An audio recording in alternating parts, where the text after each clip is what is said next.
Et si je vous disais que la banane que vous mangez au petit déjeuner pouvait faire monter votre glycémie plus vite qu'une barre chocolatée, ou que ce jus d'orange que vous considérez si sain pouvait fatiguer votre foie presque autant qu'un verre de soda?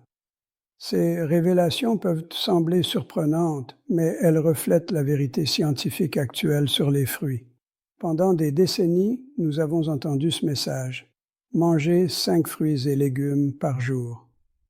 Ce conseil a été martelé par les campagnes de santé publique et largement relayé par de nombreux professionnels de santé.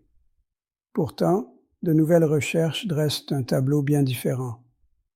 Certaines variétés de fruits, pourtant très populaires, peuvent en réalité nuire à notre santé si elles sont consommées en excès. Il ne s'agit pas d'une théorie du complot ou d'une exagération sensationnelle, ce sont des résultats issus de recherches scientifiques sérieuses. Mais, et c'est là le point le plus important, il existe aussi des fruits qui se comportent presque comme des médicaments naturels. Des fruits capables de réduire l'inflammation, de stabiliser le taux de sucre dans le sang, et même de contribuer à la lutte contre certaines cellules cancéreuses. Malheureusement, ces trésors naturels sont souvent ignorés par la médecine moderne. Pourquoi? Parce qu'une pomme ou une myrtille ne rapporte rien à l'industrie pharmaceutique, contrairement aux traitements coûteux pour le diabète ou l'inflammation. Dans les minutes qui suivent, nous allons découvrir ensemble les 6 fruits qu'il vaut mieux consommer avec prudence, et je parie que vous en avez au moins 3 dans votre cuisine en ce moment même. Mais ne vous inquiétez pas. Je vous présenterai également 5 alternatives exceptionnelles, des fruits qui feront le plus grand bien à votre organisme et que votre corps vous remerciera d'adopter au quotidien. Comprendre cela est crucial. Le fructose, présent en grande quantité dans certains fruits modernes, peut être presque aussi toxique pour le foie que l'alcool lorsqu'il est consommé en excès. Oui, vous avez bien entendu. Les recommandations nutritionnelles classiques bien intentionnées, nous ont souvent induits en erreur. On nous a répété que tous les fruits étaient bons pour la santé, mais tous ne se valent pas. La nature nous offre des merveilles, mais l'agriculture moderne a transformé beaucoup de fruits en véritables bombes de sucre. Une pomme d'aujourd'hui contient bien plus de sucre qu'une pomme d'il y a 100 ans, et ce n'est qu'un exemple parmi tant d'autres. Nous consommons aujourd'hui plus de fructose que jamais dans l'histoire de l'humanité, et cela a des conséquences directes sur notre santé. Maladie du foie gras, diabète de type 2, inflammation chronique. Une mauvaise consommation de fruits peut déclencher ces pathologies ou en aggraver les effets. L'industrie pharmaceutique propose des traitements coûteux pour chacun de ces problèmes. Mais si vous pouviez prévenir ces pathologies simplement en choisissant les bons fruits, vous pourriez épargner à votre corps beaucoup de stress inutile. C'est exactement ce que nous allons voir. Commençons par le premier fruit de cette liste, le raisin. Ces petites billes sucrées, que l'on picore sans fin, sont souvent considérées comme un encas sain.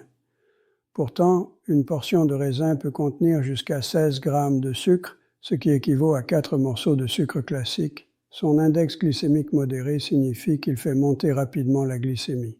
Pour une personne diabétique ou en prédiabète, cela peut poser un vrai problème. De plus, les raisins issus de l'agriculture conventionnelle font partie des fruits les plus traités aux pesticides. Passons maintenant au numéro 2, les bananes. Oui, vous avez bien entendu. Ce fruit jaune, favori des sportifs et des familles, peut surprendre. Une banane bien mûre contient près de 14 grammes de sucre. Elle est riche en saccharose et en glucose, des sucres qui pénètrent très rapidement dans le sang. Ce fameux coup de fouet énergétique tant recherché n'est en réalité qu'un choc glycémique pour votre organisme.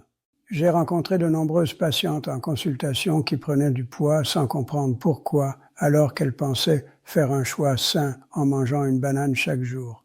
Quant aux bananes encore vertes, elles contiennent de l'amidon résistant, qui peut provoquer ballonnement et troubles digestifs chez beaucoup d'entre nous.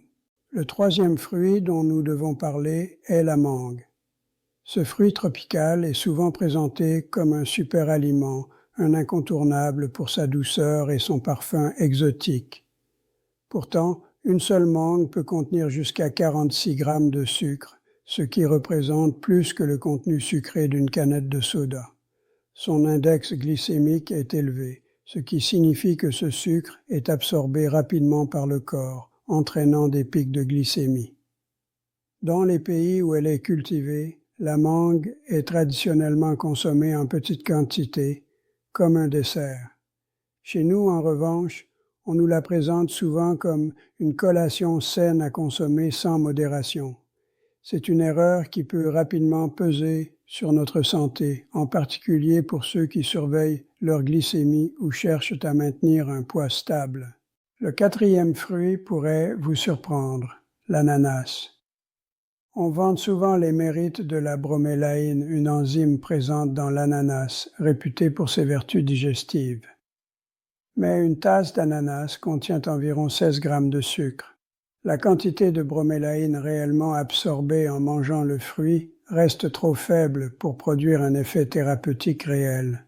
En revanche, votre foie doit transformer le fructose en excès, ce qui peut contribuer à l'accumulation de graisse.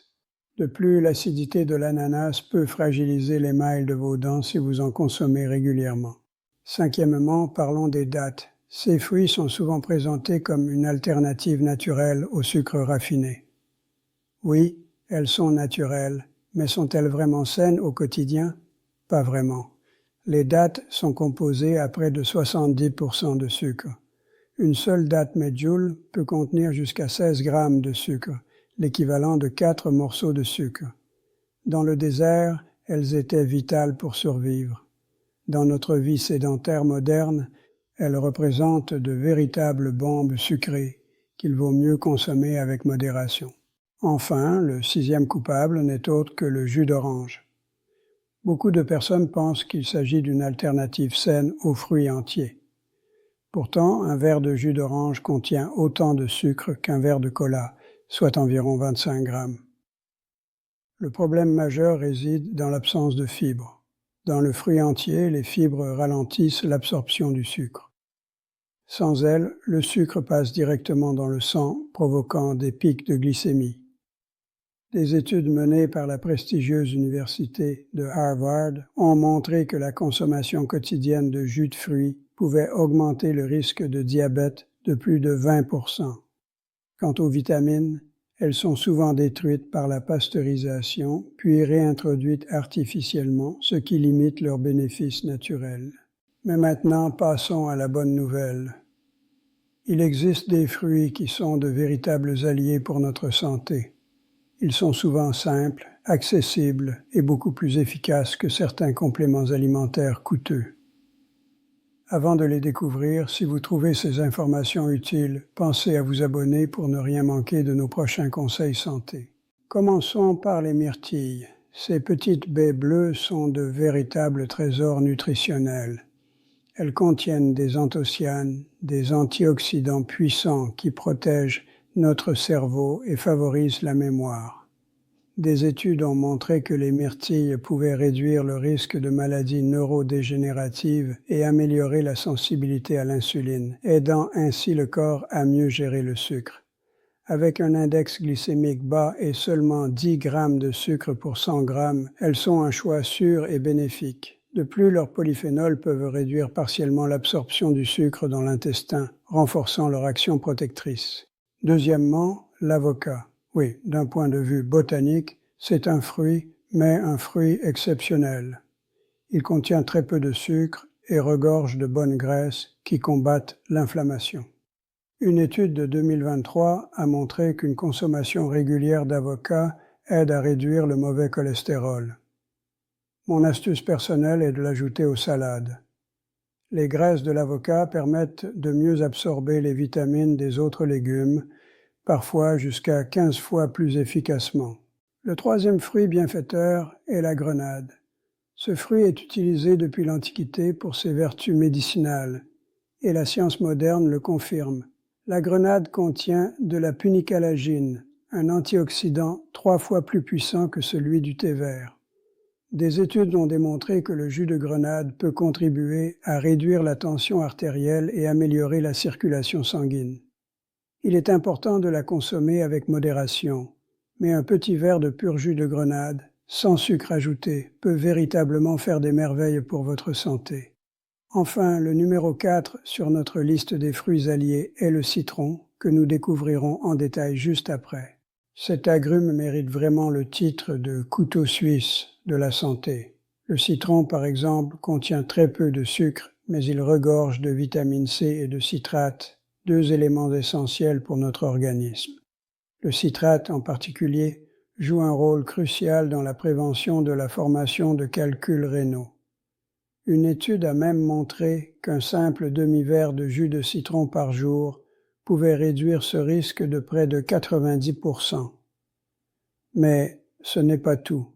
Boire un verre d'eau tiède avec du jus de citron le matin stimule la digestion, active le métabolisme et aide le foie à se détoxifier, favorisant ainsi un démarrage plus sain de la journée.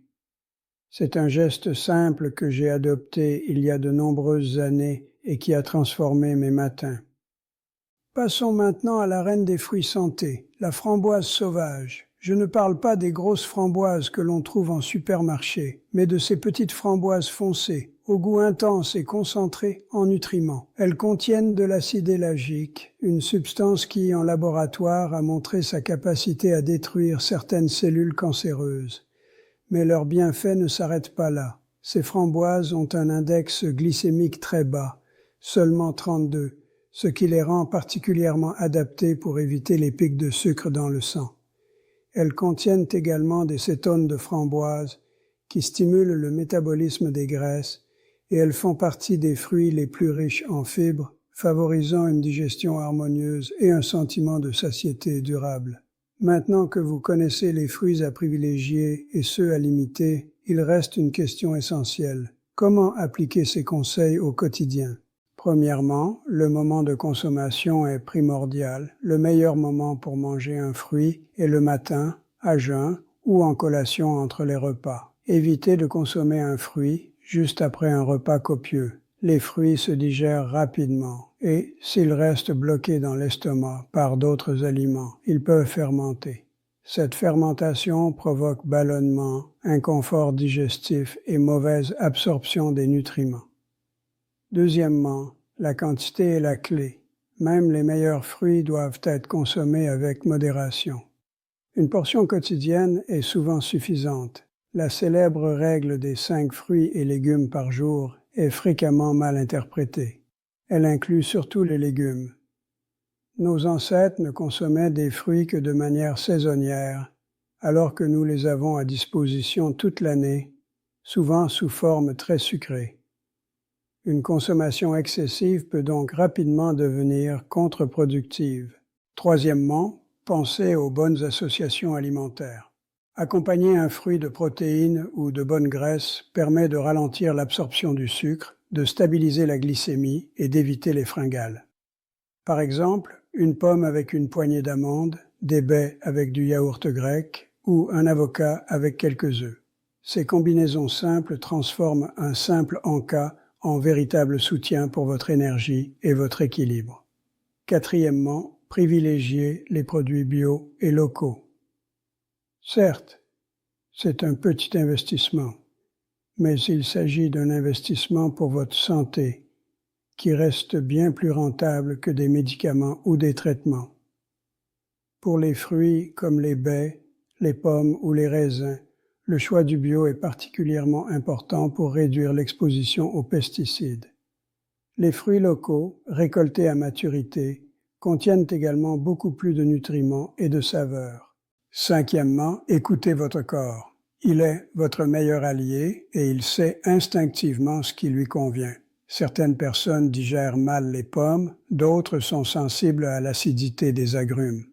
Tenir un petit carnet alimentaire peut vous aider à noter vos réactions et à ajuster vos choix en fonction de vos sensations. Pendant des années, nous avons été mal informés. La pyramide alimentaire classique encourageait une consommation quasi illimitée de fruits, influencée par des intérêts économiques et des lobbies. La hausse des cas de diabète, de maladies du foie et de troubles métaboliques en est une conséquence directe. Il est temps de reprendre le contrôle et d'adopter une approche réfléchie et adaptée à nos besoins réels.